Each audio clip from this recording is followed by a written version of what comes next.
Olá! Sejam bem-vindos ao Doutora Bio Podcast, o podcast que acolhe, transforma e inspira a sua jornada acadêmica. Meu nome é Larissa, eu sou mestra e doutora em Ciências pela UFMG, aqui em Belo Horizonte, e é um prazer receber vocês nesse nosso podcast. Esse que é o primeiro episódio, hoje, dia 10 de dezembro de 2024, estamos estreando aí um sonho antigo meu, que é criar um podcast, um videocast também, né, por que não? Pra gente conversar sobre diversos assuntos envolvendo carreira acadêmica, envolvendo pesquisa, envolvendo bate-papo e conversas um pouco mais técnicas também, né, ajudando vocês aí a destravar a escrita científica, a conseguir se preparar melhor para seleções de mestrado, doutorado e por aí vai, tá? Então nós vamos falar um pouco de tudo aqui, ok? Bom, gente, esse é o meu primeiro podcast, então, como vocês podem perceber, eu provavelmente vou errar um pouco, vou travar um pouquinho aqui nas coisas, então relevem, tá? Eu prometo melhorar aí com o tempo. Mas vamos falar um pouco aqui, então, sobre esse podcast, qual que é a proposta dele, né? Para vocês entenderem melhor também como vai funcionar, a periodicidade, os temas e tudo mais. Bom, então nós vamos começar com 2 episódios por semana, pode ser que isso mude com o tempo, mas a princípio nós teremos episódios saindo aí toda terça e quinta-feira, sendo que sempre às 8 da manhã vocês vão receber primeiro o episódio do podcast no Spotify, tá? E no mesmo dia, ali na terça-feira, por exemplo, vocês vão receber essa versão em vídeo, ou seja, o videocast vai sair no canal do YouTube do Doutora Bio às 19 horas. Então, toda terça e quinta, às 8 da manhã e às 19 horas. Sendo que 8 da manhã sai o episódio só em áudio no Spotify. Inclusive, já acompanhe aí esse meu canal no Spotify. Avalie o podcast. Já clique lá em seguir também para não perder nenhum episódio. Avalie o podcast também para me ajudar, né, a crescer esse podcast. E aí, então, à noite sempre tem um episódiozinho aí, toda terça e quinta às 19 horas. O mesmo episódio sai em vídeo no canal do YouTube. Se você ainda não conhece o canal do YouTube do Doutora Bio, é um canal antigo, muito legal. Tem muitos vídeos, tem vlogs da minha vida acadêmica, tem vlog desde doutorado sanduíche na Bélgica, na Alemanha, na Suíça, até coisas mais recentes, formatura não, né? Conclusão do doutorado, vida depois do doutorado, enfim, tem um pouco de tudo lá. Então, se inscreva também no meu canal do YouTube para não perder os videocasts que saem toda terça e quinta às 19 horas, ok? Bom, gente, com esse podcast e videocast, eu não tenho a intenção de falar corretamente, eu não tenho a intenção de acertar sempre, de forma alguma, eu sou humana, né? Vamos começar por aí. A intenção aqui é trazer, e aí vocês vão entender daqui a pouco, nos nossos 3 quadros, né, que nós teremos aqui, é trazer um bate-papo, né, informal, leve, que seja um ambiente acolhedor para vocês, que a gente possa ter trocas também. E eu não tenho intenção de falar certinho o tempo todo, né? Nunca tive, na verdade. Eu acho que até no meio acadêmico ali, né, dentro da universidade, que a gente busca falar o português correto, a maior parte do tempo, ainda assim, né, eu não buscava isso. Que dirá aqui no podcast que é para ser um ambiente descontraído, tá? O Doutora Bio Podcast é para ser esse local descontraído, alegre, pra gente conversar, pra gente ter trocas, pra gente aprender um com o outro, ok? Então não tenho intenção de falar certo. Aqui é para ser um papo de bar, onde a gente se acolhe, a gente se ajuda e é isso, tá bom? E aí, como que vai funcionar esse podcast? Nós vamos ter basicamente 3 quadros aqui, tá? Papo cabeça, o desabafa vai e o destrave. Como que vai funcionar aí esses 3 quadros, né? Como que eles vão funcionar? No papo cabeça, a gente vai trazer algum assunto de vida acadêmica que muitas vezes é um tabu ou que é uma coisa que pouca gente fala sobre, mas ao mesmo tempo muitos acadêmicos universitários da graduação e da pós vivem, né? A gente vai falar sobre assuntos que não são muito confortáveis, mas que precisam ser trazidos para debate, tá? E aí a gente vai falar sobre isso aqui. No Desabafa eu vou contar muito com a ajuda de vocês, com a participação de vocês, né? Em todos os quadros eu vou contar com a ajuda de vocês, mas principalmente nesse aqui, porque lá no meu Instagram, no @doutorabio, me siga lá se você ainda não me segue, eu vou abrir caixinhas de perguntas sempre que a gente tiver esse quadro Desabafa para que vocês mandem desabafos, para que vocês mandem dúvidas, para que vocês mandem, enfim, coisas que vocês estão passando aí negativas na vida acadêmica para as quais vocês estão revoltados, com as quais vocês estejam, né, revoltados e precisem de ajuda, precisem de um conselho. Então você é amiga de vocês aqui, bem nesse clima papo de bar que eu falei, que eu quero trazer aqui pro Doutora Bio Podcast. E aí a gente vai conversar, a gente vai desabafar, tá bom? E o terceiro e último quadro que eu quero trazer aqui pro podcast é o Destrave, que vai ser, digamos, dos três, né, entre o papo cabeça, o Destrava vai e o Desabafa vai, perdão. Eu avisei que eu tô aprendendo ainda, gente.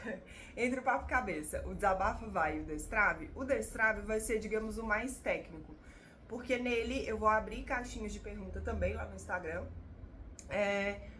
Para que vocês me mandem dúvidas mais específicas sobre escrita científica. Então não vai ser tanto um desabafo sobre vida acadêmica e filosofar sobre dificuldades, etc. Vai ser mais uma questão de, olha, eu não sei como é que se escreve o problema de pesquisa, como que eu redijo um bom título, aí eu tenho que defender até tal data e não tô sabendo me organizar, me ajuda.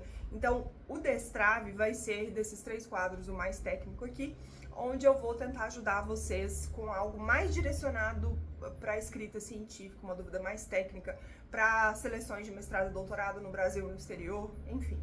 Então é assim que o nosso podcast, videocast, Doutora Bio vai funcionar, tá bom? E aí, à medida que as coisas forem crescendo, eu posso mudar um pouco o formato, a frequência, os quadros, a gente vai entendendo isso aqui juntos, tá bom?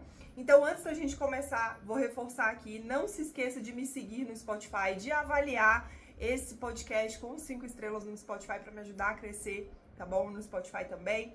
E compartilhe já também o link do canal do YouTube, Doutora Bio, e também do Spotify, Doutora Bio, com outros acadêmicos, com outros universitários, ou pessoas que você sabe que vão entrar na universidade também, ou numa pós em breve, e vão gostar de acompanhar, tá bom? Me ajude aí a crescer e alcançar mais pessoas. Bom, gente, então vamos começar aqui com o tema do nosso primeiro podcast, videocast, Doutora Bio, que é um tema assim que eu acho que eu não poderia começar de outra forma se não falando desse tema, porque é algo que eu vivo muito fortemente na minha vida hoje. Eu falo muito sobre isso no Doutora Bio. Eu criei uma segunda iniciativa no Instagram, que é o Doutora Larissa Coimbra, né? DRA.Larissa Coimbra, me siga lá também, para você que gosta desse assunto de empreendedorismo no digital, de vender os seus conhecimentos através de infoprodutos, né? Então, nasceu um outro projeto, né, de tão forte que é isso na minha vida hoje, que é o seguinte tema: vida acadêmica e carreira para mestres e doutores, tá? Então, quais são as possibilidades de carreiras, né, para mestres e doutores? Será que existe só a universidade? Será que existe só a pesquisa? Depois do doutorado só tem pós-doc pela frente? A gente não pode considerar outras coisas? É errado considerar outras coisas? Qual que é a vida para os mestres e doutores depois que eles terminam o mestrado e o doutorado, né? Principalmente o doutorado, eu acho que tem esse peso muito grande que a gente vai falar mais sobre isso aqui. Então, carreira para mestres e doutores. Quais são as possibilidades? Né? O que existe aí pra gente? Será que tem tabu por trás disso? Nós vamos descobrir aqui hoje que tem muito tabu, sim, né? Você que já é doutor ou que está vivendo doutorado principalmente, já deve sentir aí um pouco de preconceito. Se você já sequer pensou e já comentou assim por alto com alguém que você pensa em sair da academia, não ficar na universidade depois do doutorado, você já deve ter sentido um leve julgamento aí, seja dos próprios colegas da pós, seja da sua família. Enfim, nós vamos conversar sobre isso aqui hoje, tá? Bom, então, gente, esse quadro de hoje é o nosso Papo Cabeça. E no Papo Cabeça eu vou trazer principalmente a minha opinião sobre um determinado assunto, eu vou trazer reflexões aqui, tá? Mas vocês obviamente podem deixar, principalmente quem estiver me vendo no videocast no YouTube, pode deixar os seus comentários aqui embaixo, tá? Desse vídeo, pra trazer a sua opinião, pra dizer se concorda, se discorda, que a gente conversa, tá? Mas o Papo Cabeça é mais pra gente conversar mesmo, eu vou trazer minha opinião aqui e a gente conversa mais nos comentários. Bom, então, antes de eu entrar na minha opinião, né, de carreira para mestres e doutores, se existe só a opção da pesquisa ou não, o que tem acontecido de uns tempos para cá, se isso tem mudado ou não. Vamos para os fatos, digamos assim, tá? A carreira de mestre e de doutor, eu não tô falando aqui de a formação de mestre e doutor, tá, gente? Eu não tô falando aqui dos mestrados profissionais, tá? Tô falando do mestrado e do doutorado bem acadêmicos, né, voltados para a pesquisa mesmo. Então, a carreira do mestre e do doutor, principalmente do doutor, eu diria, elas carregam junto com elas, né, um peso, e até lá na criação dessas carreiras, séculos atrás. Eu não vou lembrar aqui exatamente qual foi o ano, porque eu pesquisei essa pauta antes de abrir esse assunto aqui hoje. Depois, qualquer coisa eu deixo pra vocês nos comentários do YouTube, tá? Mas, quando foi criada essa coisa, né, do mestrado, do doutorado nas universidades, quando foi criada esta categoria de pós-graduação, ela foi voltada principalmente para formar pesquisadores. O que é um pesquisador? É um profissional que tem a capacidade, que sabe fazer ciência, seja na área das ciências humanas, exatas ou biológicas, né? A gente sabe que cada uma tem as suas particularidades, que são muitas, mas a ciência, no geral, ela tem regras que são universais, sim, né? Para essas três grandes áreas, digamos assim, e as pequenas áreas que estão dentro delas ali também. E aí, isso foi criado inicialmente para que esses profissionais, esses mestres e principalmente os doutores, fossem capazes de fazer ciência, de aplicar método científico ali no dia a dia deles, para que eles conseguissem coletar dados, testar uma determinada hipótese e chegar a determinadas conclusões, para dividir essas conclusões aí com o meio científico e também com a sociedade. Até porque a ciência, né, que a gente tem aí como uma ferramenta que é hoje para a sociedade a ferramenta mais confiável que a gente tem para chegar a determinadas conclusões, informações, a ciência, ela não tem esse viés de correto, de certo e errado. Ciência não tem nada a ver com religião.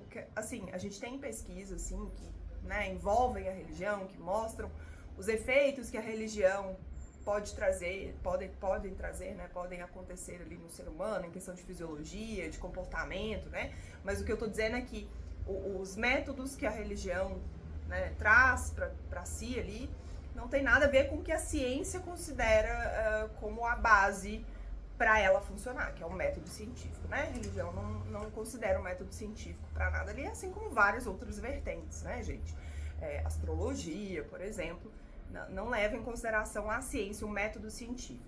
Então, os mestres e doutores, eles se formam com a habilidade, com a capacidade de executar o método científico.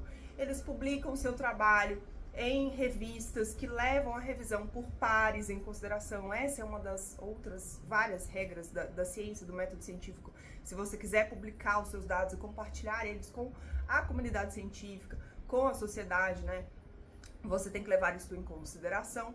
Então, são profissionais que sabem escrever artigos científicos, que sabem escrever estudos de caso, que sabem escrever revisões bibliográficas, artigos científicos originais, e que, eventualmente, para eles obterem o seu título ali no final, de mestre, de doutor, né, eles têm que defender uma dissertação, uma tese ali diante de uma banca composta por doutores, composta por pessoas que são referências nas suas áreas também, e além de fazer as disciplinas ali da pós-graduação, eles têm a obrigação, então, de desenvolver uma pesquisa, né, na sua área ali, específica dentro da sua formação ali da pós-graduação, né? Então, o mestrado e doutorado tem essa característica de ser uma pós-graduação bem pesada e focada em pesquisa, o que não acontece tanto, por exemplo, nas especializações, nos MBAs, né, que são coisas um pouco mais voltadas para o mercado de trabalho, uma coisa prática do mercado de trabalho. Então, eu estou fazendo este MBA para aprender esta técnica específica aqui, para eu conseguir voltar para o mercado de trabalho, para a empresa CLT ali que eu trabalhava, e aplicar esta técnica que eu aprendi no MBA, na especialização ou até no mestrado profissional, né?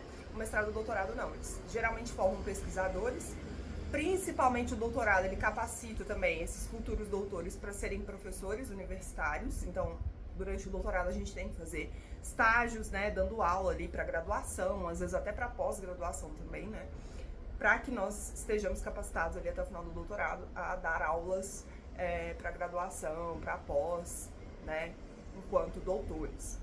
E geralmente quando a gente vai prestar um concurso para ser professor universitário, nós temos que ter no mínimo o título de mestre. Então você que já fez faculdade, você que faz faculdade, muito provavelmente seus professores são no mínimo mestres. Eles podem ter doutorado também, mas no mínimo mestres, tá?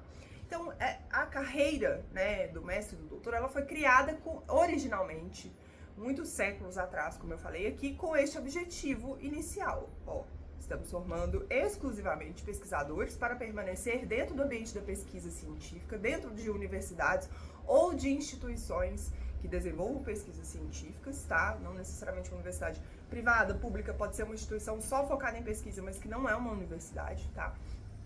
E são pessoas que são pesquisadores, que sabem desenvolver método científico, que têm toda essa capacidade de desenvolver este método, de ensinar isso também para outras pessoas, né, e continuar formando novos pesquisadores. Então, isso é fato, né? É inegável que essas duas carreiras foram desenvolvidas para isso.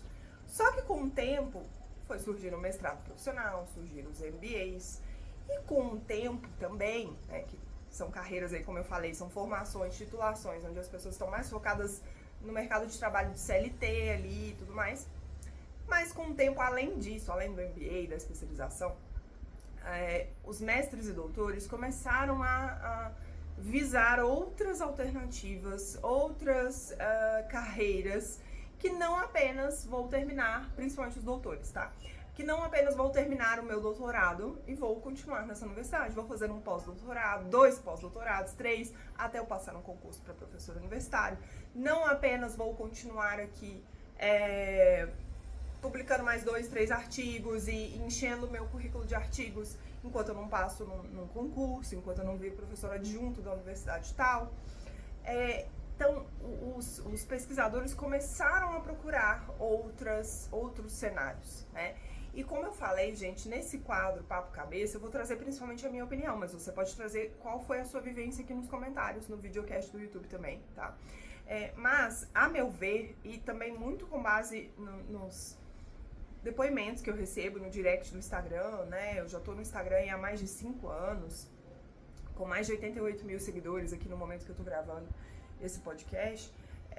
Com base muito no que eu recebo de vocês, na minha vivência e na vivência de vários colegas meus, foram vários os motivos que levaram esses mestres e doutores, principalmente doutores, a considerarem outros tipos de carreira que não apenas vou para um pós-doc, vou ficar aqui estudando para concurso público, vou continuar publicando artigos e trabalhando diretamente com pesquisa, tá?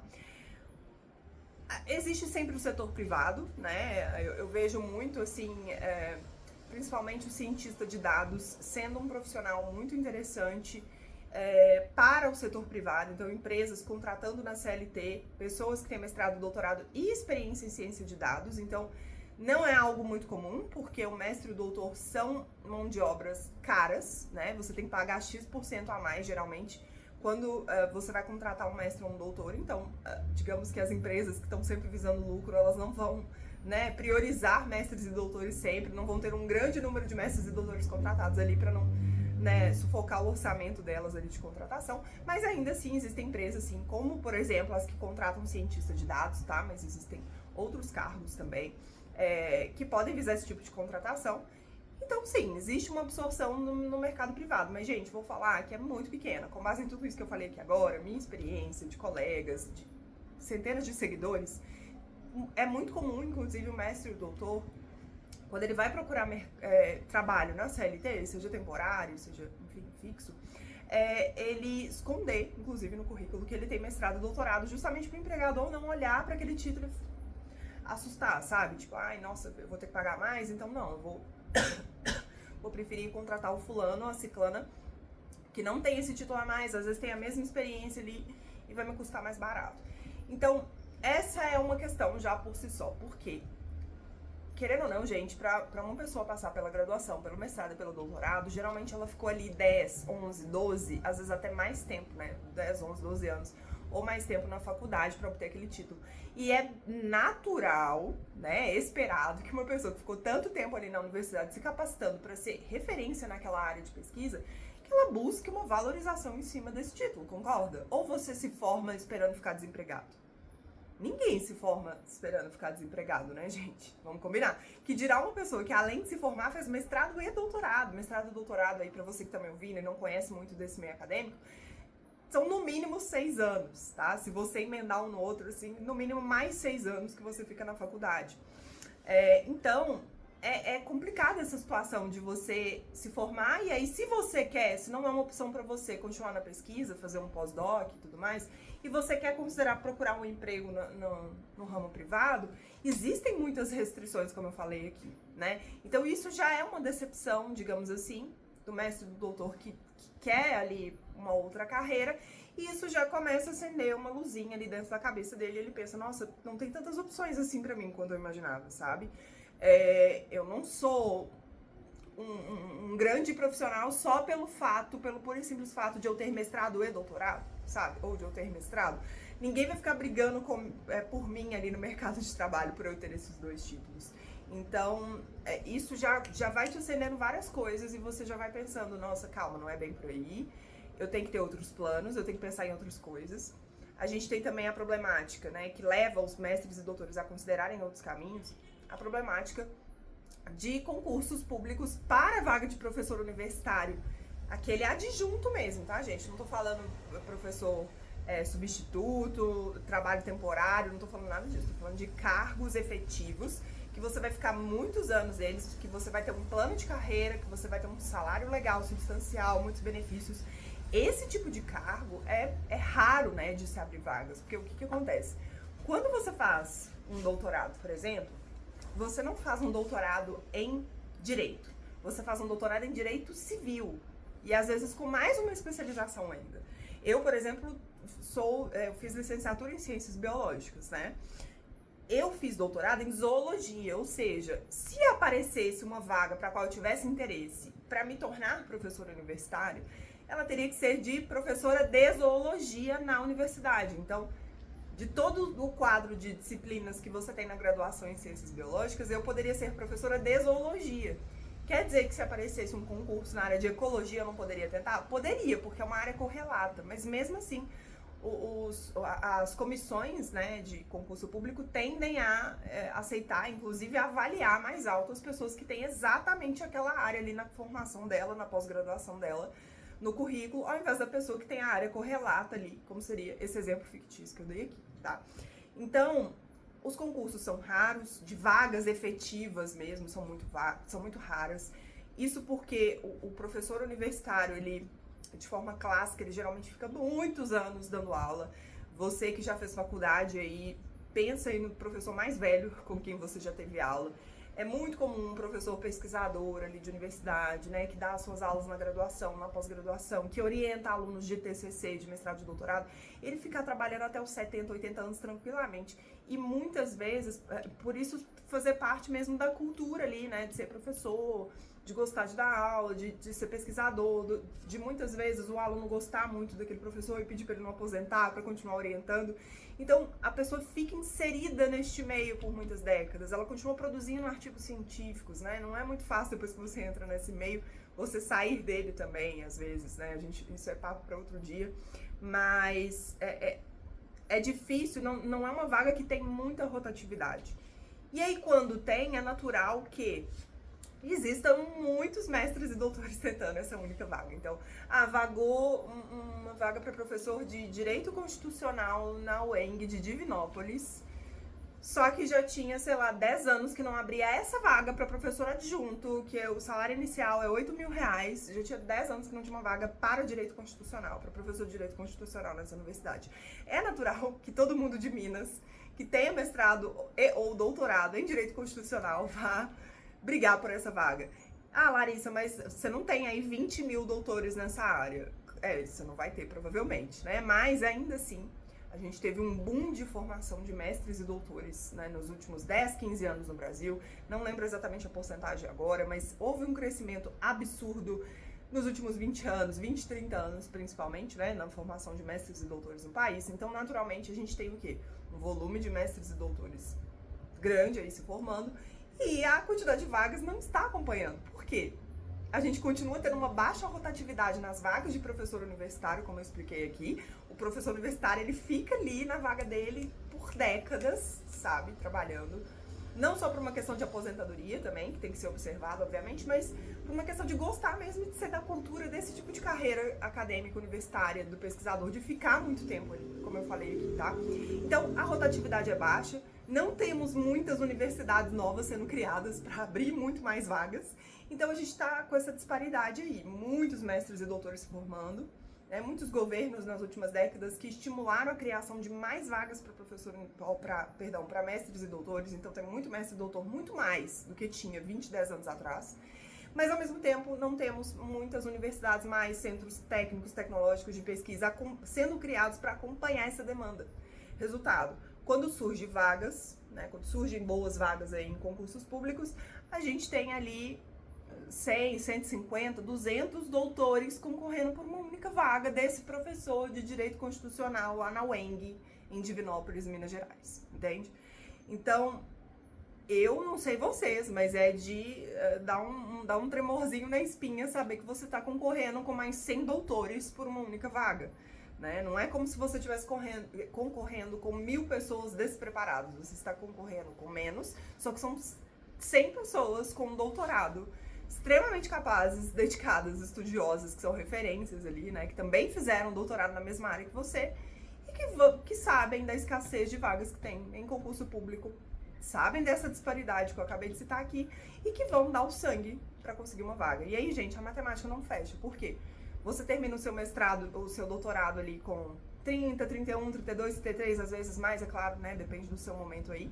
Mas você termina o doutorado querendo um emprego, você termina o doutorado querendo estabilidade, por todos os motivos que a gente já conversou aqui, gente? Ninguém quer ficar 12 anos na faculdade para passar por instabilidade financeira. Você não se capacitou, você não batalhou por isso para passar por uma instabilidade. E aí, juntando essa coisa de o mercado privado não absorver tanto porque é uma mão de obra cara. Não tem tanta vaga para professor universitário e quando aparece é uma mega concorrência, ou seja, eu vou ter que ficar tentando vários e vários concursos, esperando o concurso sair, para professor universitário, para eu conseguir, até eu passar em um. Qual que é a probabilidade de eu passar em um no primeiro ano, depois do meu doutorado? No segundo, no terceiro, no quarto, no quinto, Quanto tempo, e aí a gente entra no terceiro, na terceira coisa, assim, que a meu ver, está levando os mestres e doutores a ficarem cada vez mais revoltados, com o fato de que o mercado de trabalho não os absorve, tanto quanto poderia ou deveria, Que é a questão de que o doutor, ele depende geralmente de um pós-doutorado, que é a terceira opção. O mercado privado não me absorve, os concursos públicos são muito raros, então eu fico aqui dependendo de um pós-doutorado. As bolsas de pós-doutorado são bolsas, não são cargos, não são empregos com direitos trabalhistas assegurados, assim como as bolsas de mestrado e doutorado também não são. Elas pagam muito abaixo do que deveriam. Até o ano passado, fevereiro do ano passado, as bolsas pagavam 66% a menos do que deveriam. Isso com correção, com inflação, tá, gente? Com toda essa correção, até fevereiro do ano passado, elas pagavam 66% a menos.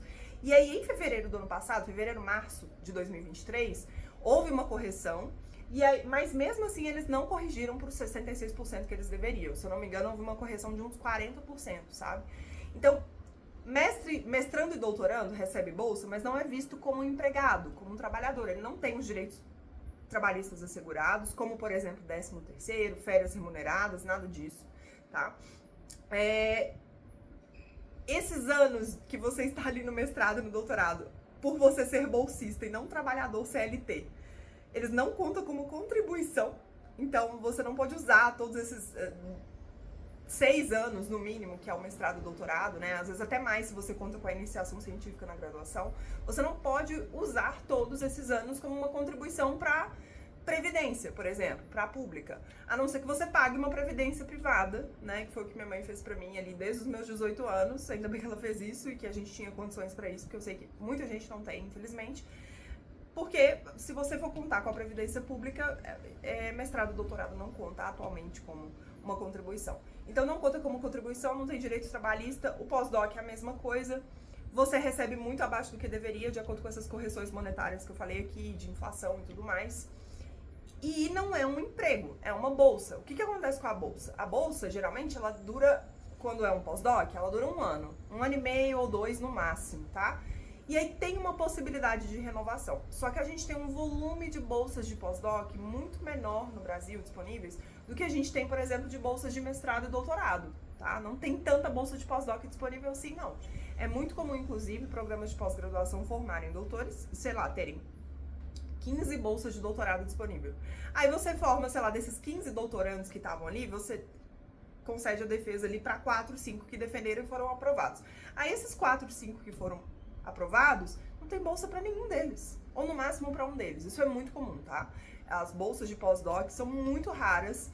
Geralmente os programas com nota 6 e 7 têm um pouco mais de conforto nessa área, mas mesmo assim são pouquíssimas bolsas. É muito raro você ter 4, 5 doutores formados no primeiro semestre de tal ano e todos os 4, 5 terem bolsa de pós-doc, tá?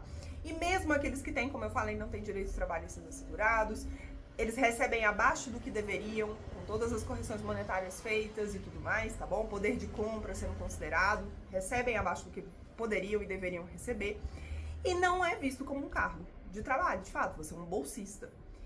E querendo ou não, por mais que, vamos supor que você consiga, consegui, terminei meu doutorado, consegui minha bolsa de pós-doc, nada garante que no ano que vem você vai conseguir outra, porque as bolsas de pós-doc, elas são muito assim, sabe? Tipo, olha, eu consegui essa de um ano, e aí ano que vem eu não sei como é que vai ser minha vida, porque vai acabar essa e eu vou ter que procurar outra. Eu não sei se esse programa de pós que eu tô aqui agora vai ter uma outra bolsa pra mim no ano que vem. Talvez eu tenha que me mudar pra uma outra cidade, e aí pessoas que estão em situação aí financeira ruim, às vezes não vão conseguir essa mobilidade, não vão ter ajuda financeira pra isso, ou da família, ou enfim, da própria bolsa, o suficiente pra conseguir se mudar pra um lugar que vai pagar a bolsa de fato, porque na cidade dela, em que a família dela vive, em que os amigos dela moram, sei lá, ela não conseguiu uma bolsa. Então você entra num estado de vulnerabilidade financeira, social, absurdo, sabe? E aí, este é o cenário que a gente tem hoje. Fora uma outra questão que a gente vai dedicar, no mínimo, um episódio inteiro sobre isso aqui, porque também é algo que me envolve bastante, que é a questão do assédio moral, né? Fora essa questão que eu diria que é a quarta aí, que os mestres e doutores muitas vezes levam em consideração para decidir não continuar, não fazer um pós-doc, não continuar na universidade, não continuar trabalhando com pesquisa. Infelizmente, o meio da pesquisa é, sim, muitas vezes, muito tóxico. Existe essa relação de assédio moral, que é o quê? Uma pessoa que está no nível hierárquico acima do seu, que nesse caso aqui geralmente é o orientador, o co-orientador, um professor, mas pode ser também um colega seu de laboratório que está, digamos, ali no pós-doc, enquanto você está no doutorado, tá? Mas tem essa relação hierárquica, uma pessoa que em tese está a um nível hierárquico de trabalho ali, ou de remuneração acima de você, e usa desse poder, dessa posição de poder, bem entre aspas, para abusar moralmente de você, para deixar claro que você é inferior, para te tratar mal, para abusar psicologicamente, para que você não fique bem para executar o seu trabalho, tá? Então, isso muitas vezes acontece também, né? E a gente sabe que isso vem na academia, infelizmente, junto com o título, né? O título muitas vezes sobe a cabeça de muitos professores que têm doutorado e falam, eu tenho doutorado, então eu tenho a liberdade para falar umas coisas erradas daqui e dali. E isso acaba, gente, sendo propagado, contém ironia, tá? O que eu acabei de falar. Mas isso acaba sendo propagado como algo normal, que eu vejo, gente, quantidade nos meus seguidores, e eu mesma, por muito tempo, acreditei também, que isso era normal, que se você tá fazendo mestrado, doutorado ou pós-doc, você tem que aceitar esse tipo de comportamento abusivo de um orientador que fala que você é um péssimo cientista, que você nunca vai dar certo, que você escreve como uma criança de 5 anos, que você não sabe falar inglês, que você deveria ter vergonha de não saber. Isso tudo é assédio moral, tá, gente? A gente vai dedicar no mínimo um episódio só pra falar disso, como eu falei aqui, porque eu já sofri vários, conheço várias pessoas que sofreram e sei que isso, assim como foi pra mim, também é pra várias pessoas um fator determinante para que elas saiam desse tipo de carreira, tá? Da carreira acadêmica, de pesquisador. Mas, só pincelando aqui, esses são algumas das coisas, né, que a gente pode ouvir ali quando a gente sofre assédio moral. Mas, a gente juntando esses 4 fatores, então, né, a baixa absorção dos mestres e doutores ali pelo mercado privado. Poucas vagas para concurso público para professor adjunto, cargo efetivo mesmo, nenhum cargo temporário que pague pouco. A questão do assédio moral que eu falei aqui, e a questão da alta dependência das bolsas de pós-doc, que não são cargos efetivos de trabalho, são bolsas, né, que não concedem direitos trabalhistas, que não tem nenhuma garantia, daqui a um ano você pode não ter nada de novo e ter que começar a sua busca do zero. Esses 4 fatores que eu vejo, assim, como os principais, tá, dentro de toda a minha experiência, eles têm contribuído cada vez mais para os mestres e doutores questionarem. Que incrível, né, gente? Quando a gente passa pela carreira acadêmica da pesquisa, isso pra mim é um pouco de hipocrisia daquele mestre, doutor, daquele professor orientador que julga o discente, o aluno dele, que termina o doutorado e fala, não quero fazer pós-doc não, obrigado pelo convite, mas não quero. ele julga, ele acha errado, mas uma das coisas que a gente aprende como base de método científico de pesquisa, de carreira, é a questionar, né? Quem faz mestrado e doutorado sabe disso, que questionar, nunca aceitar uma resposta pronta, procurar pelas nossas próprias vias ali, outros trabalhos, outros artigos, outras visões para construir a nossa própria opinião e argumentar em cima disso, né? Então, questionar é a base da pesquisa e da ciência. Por que eu não vou fazer isso com a minha própria vida profissional, com as minhas próprias decisões? Por que eu não vou parar e pensar, nossa, todo mundo do meu laboratório aqui, mestrado, doutorado, pós-doc, estudar para concurso, sair de um pós-doc e entrar no outro, mas será que é isso que eu quero? Né? Então, por que é errado a gente questionar o que a gente quer para nossa própria vida? Nós somos seres humanos, nós somos diferentes, essa é a beleza, né, de sermos pessoas diferentes. Cada um quer uma coisa, cada um vê a vida profissional com um caminho diferente, com rumos diferentes, dependendo da estrutura familiar na qual você está inserido, o que você quer para você, né? Se você quer mais uma estabilidade do CLT ou se você quer mais uma liberdade de empreender e fazer seus próprios horários, cada um é cada um, gente. E é nesse ponto que eu quero chegar aqui, né, no nosso podcast de hoje, que cara, eu vejo cada vez mais mestres e doutores abandonando a carreira acadêmica tradicional, né, continuar na pesquisa, continuar publicando, por todos esses motivos que eu falei aqui, e às vezes até outros também, né, eu estou inserida nesse meio, né, fiquei inserida dentro da universidade por 12 anos, e estou neste meio aí pela internet, pelo Doutora Bio, há mais de 5 anos, há 5 anos e meio, né, então eu recebo muitos relatos, e vejo esses 4 motivos como os principais, mas é claro que existem outros. Mas eu vejo que as pessoas estão cada vez mais se questionando, entendendo se é isso mesmo que elas querem. Porque, gente, vocês vão concordar comigo, eu acho, que até em carreiras que são maravilhosas, sei lá, que tem tudo de incrível, vamos supor, carreira maravilhosa, tem muitas vagas disponíveis, paga super bem, tem todos os direitos trabalhistas, como você diz, tem o mínimo ali de assédio, quase não acontece nada assim problemático no ambiente de trabalho. Até numa carreira dessa você pode acabar não se sentindo feliz. Concordam? Que dirá numa carreira que tem tantas problemáticas para serem discutidas como essas que eu trouxe aqui, que a gente vai continuar falando e vai se aprofundar mais aí em próximos podcasts, mas que a gente tem que falar sobre, a gente sofre, a gente sente. E claro, você que quer continuar na carreira da pesquisa, lute pelos seus direitos. Eu vejo muitas pessoas lutando pelos direitos delas, eu acho incrível. Existem órgãos, né? Tem o próprio ANPG, eu não vou lembrar agora a sigla, quando eu fazia parte da UFMG, eu fui em várias reuniões deles, que é a Associação Nacional dos Pós-Graduandos, alguma coisa assim, posso estar enganada, tá? Comenta aqui embaixo se você sabe o nome da sigla certinho, se eu errei. Mas existem várias organizações e vários movimentos, obviamente, também de estudantes de dentro de universidades, cada universidade com o seu, para buscar os direitos, né? Para que, de fato, o pós-doc, no mínimo, e depois também os mestrandos e doutorandos sejam vistos como cargos de trabalho, pesquisador, carteira assinada, e não como uma bolsa de pesquisa, né? Tem muitas discussões e debates também para se denunciar orientadores, pesquisadores, professores tóxicos, para que essas pessoas sejam afastadas, processadas administrativamente, quem sabe até criminalmente, né? Dependendo do nível ali do problema que aconteceu.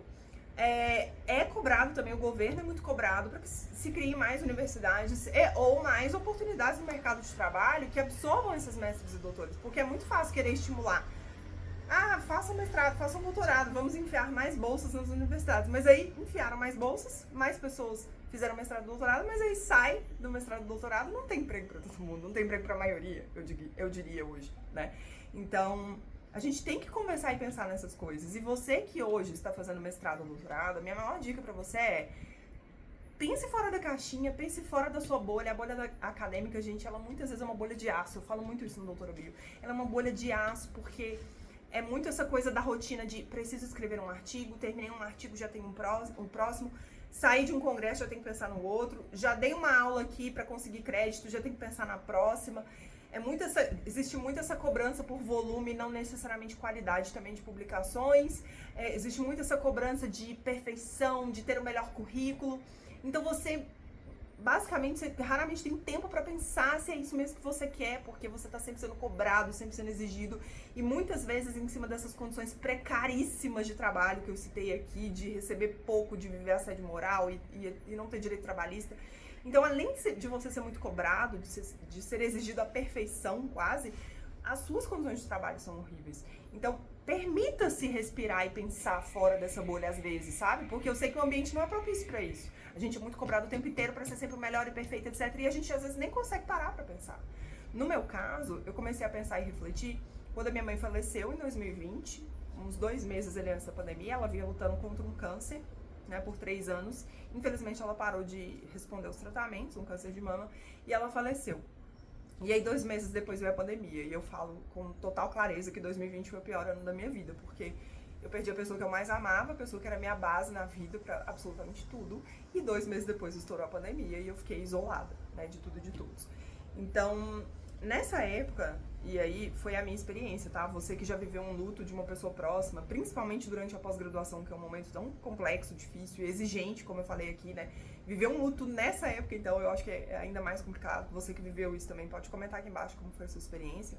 Mas, pra mim, foi muito difícil no começo. Eu, obviamente, me afastei do doutorado um período, eu não conseguia pensar, escrever, pesquisar, nada disso. Eu, inclusive, abri mão de um doutorado de sanduíche na Europa, na Bélgica, que era para ser de 6 meses e acabou sendo de 1 mês só, para voltar pro Brasil e passar o último 1 mês e meio de vida da minha mãe com ela, né? Depois que eu recebi a notícia de que ela não estava respondendo aos tratamentos mais. Então, além de dar uma pausa no meu doutorado e viver uma pandemia logo em seguida, eu ainda abri mão de uma bolsa de doutorado de sanduíche, que quem tá na carreira acadêmica também sabe que essas bolsas de doutorado no exterior, onde você faz uma parte, né, do seu doutorado fora, elas são muito raras, né, muito difícil conseguir também. Então, eu abri mão de uma oportunidade ali que eu não sabia se eu ia conseguir de novo. Pra você que não sabe, eu consegui, a gente conta isso em outro podcast depois, tá? Mas, o que acontece é que nessa época toda, depois que eu vivi a fase do luto, depois de muita terapia, de ajuda do meu atual marido, né, da minha família, dos meus amigos, eu comecei a entrar nessa fase de reflexão e de incômodo existencial, sabe? Porque, pelo menos pra mim, essa foi a minha vivência do luto, tá? No final do luto ali, né? Que era pensar, cara, a minha mãe morreu com 65 anos de idade. Ela foi funcionária pública a vida toda aqui em Belo Horizonte, né? Ela trabalhava na prefeitura de Belo Horizonte, ela era contadora. Ela era formada em 2 cursos diferentes, ela fez pós-graduação, ela viajou bastante. Aí ela teve a mim, teve o meu irmão, casou e tudo mais, mas ela morreu com 65 anos de idade. Ela morreu muito nova, né? Ela descobriu o câncer com 62 e faleceu com 65. Mas a minha mãe viveu muito plenamente. Só querendo ou não, a gente começa a pensar, né? Cara, minha mãe não vai me ver casar. E de fato ela não viu, né? Eu casei esse ano, agora em 2024. Minha mãe não vai ver, se eu tiver filhos, ela não vai ver os netos dela. Meu irmão, por exemplo, acabou de ter uma filhinha, a Maria Laura. E a minha mãe não viveu isso, não vivenciou. E aí você começa a pensar, você começa a valorizar mais a vida. Assim, pelo menos pra mim, tá, gente? A minha vivência de luto foi muito essa, assim, no final, depois de passar pela fase pior. De pensar se eu estava valorizando a minha vida. E se eu estava vivendo plenamente tudo que eu queria viver, porque quando você perde uma pessoa muito próxima e você começa a pensar em tudo que ela viveu ou que ela não viveu, você começa a olhar pra sua própria. E isso te coloca num questionamento existencial muito grande, sabe? E aí nessa época eu tava estudando pra concurso, pra analista ambiental, né? Porque eu sou formada em ciências biológicas. Tava estudando também um pouco pra concurso de professor universitário. Só que sabe quando você abre aqueles conteúdos de estudo para concurso? Não sei, você que já teve esse desencontro, tá? Você que gosta de estudar para concurso, maravilha, mas eu passei por isso. Eu tava estudando aqueles negócios de direito constitucional, direito ambiental, direito não sei o quê, estudando para as provas de professor universitário, sentindo na pele como que era, né?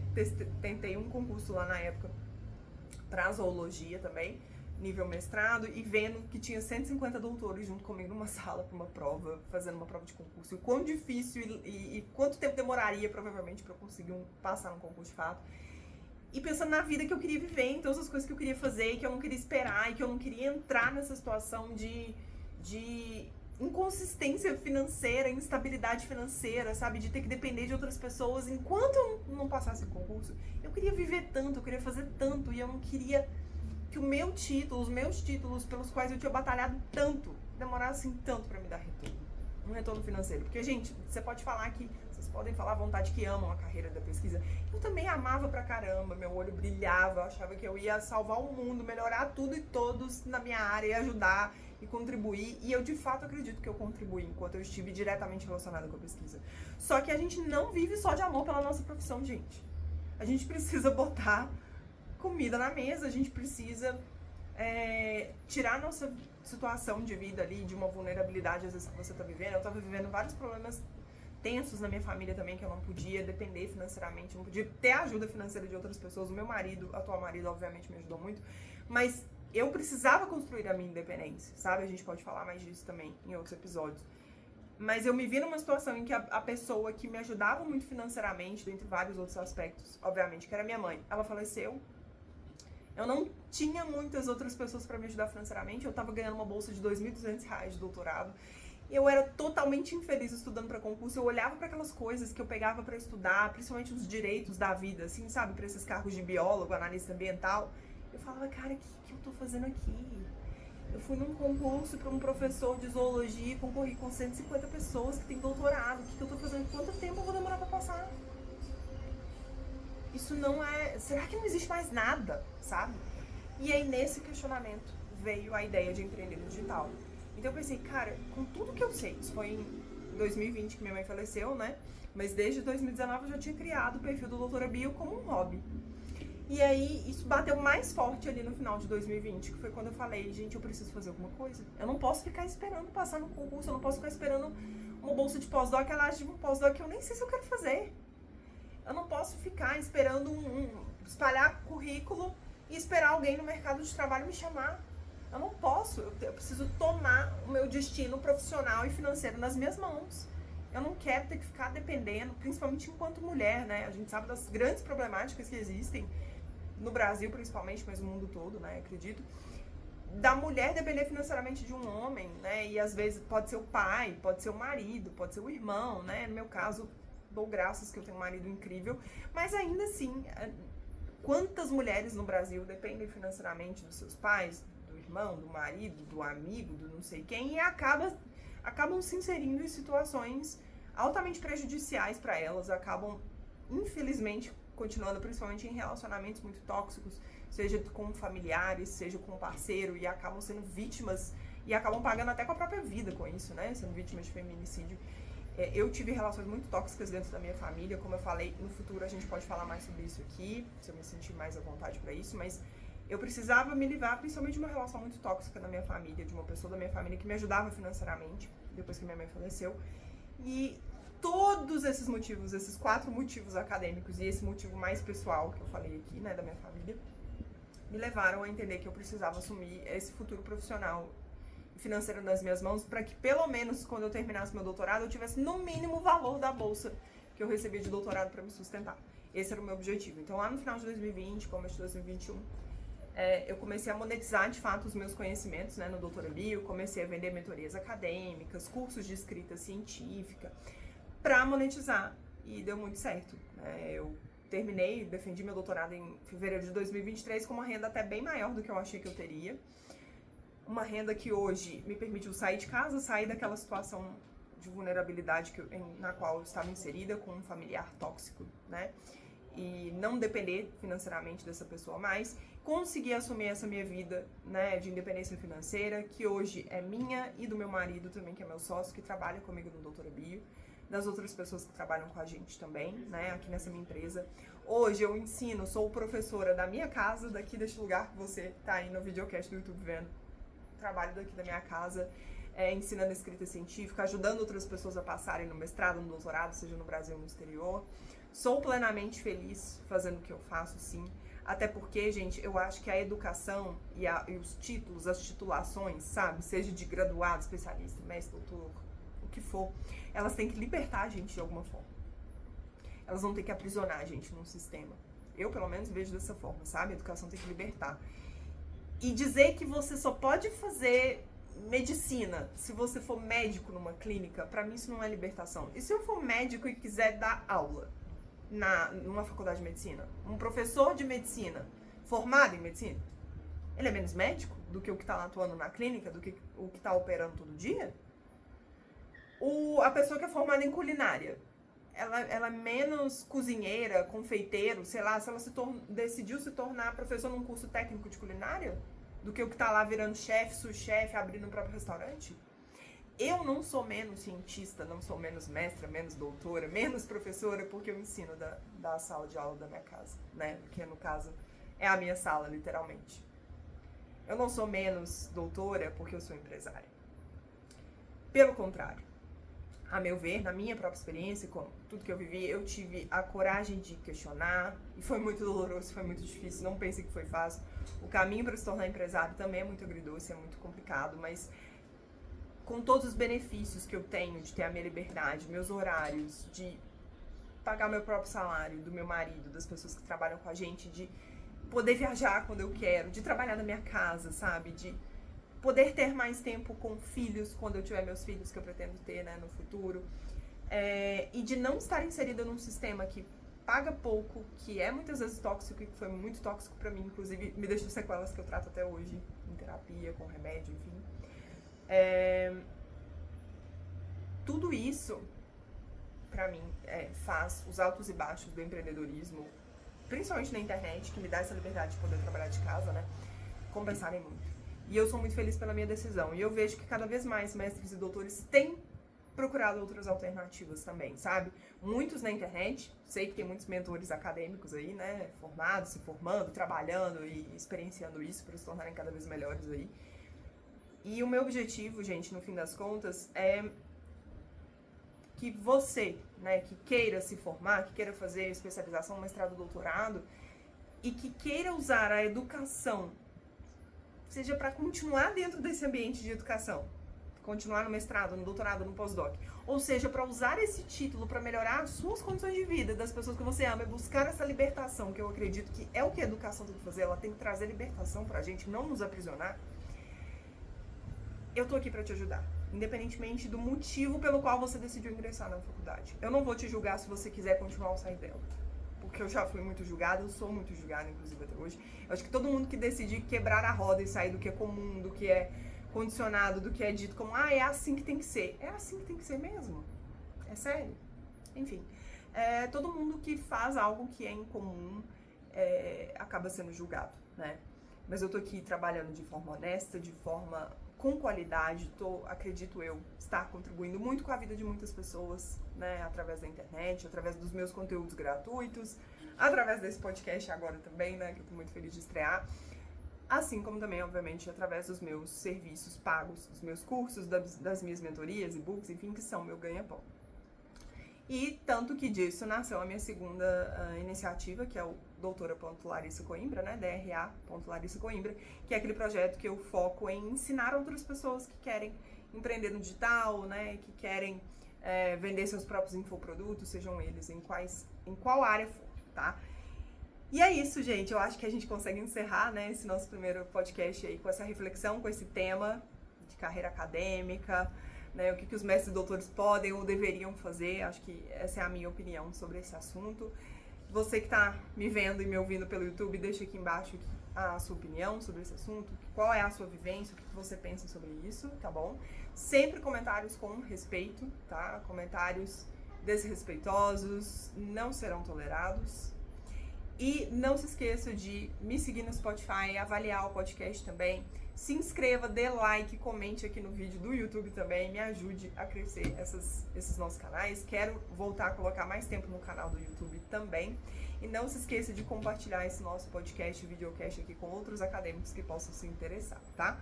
E para você que está travado na sua escrita de TCC, artigo, projeto, dissertação, tese, para você que tem o sonho de melhorar a qualidade da sua escrita científica e também de escrever mais rápido, conheça o meu curso Escrita Científica Decifrada, tá? Esse curso que já conta aí com mais de 3.300 alunos satisfeitos. Todos os links estão lá na bio do meu Instagram, @doutorabio, tá bom? É isso, gente. Um beijo pra vocês. Muito obrigada por me acompanharem, por estarem aqui me ouvindo, me vendo, enfim, nesse nosso primeiro Doutora Bio podcast. Estou muito feliz de estar aqui. É a realização de um sonho real. Espero que vocês gostem muito e que esse projeto continue aí por muito, muito tempo. Até o próximo episódio. Tchau, tchau.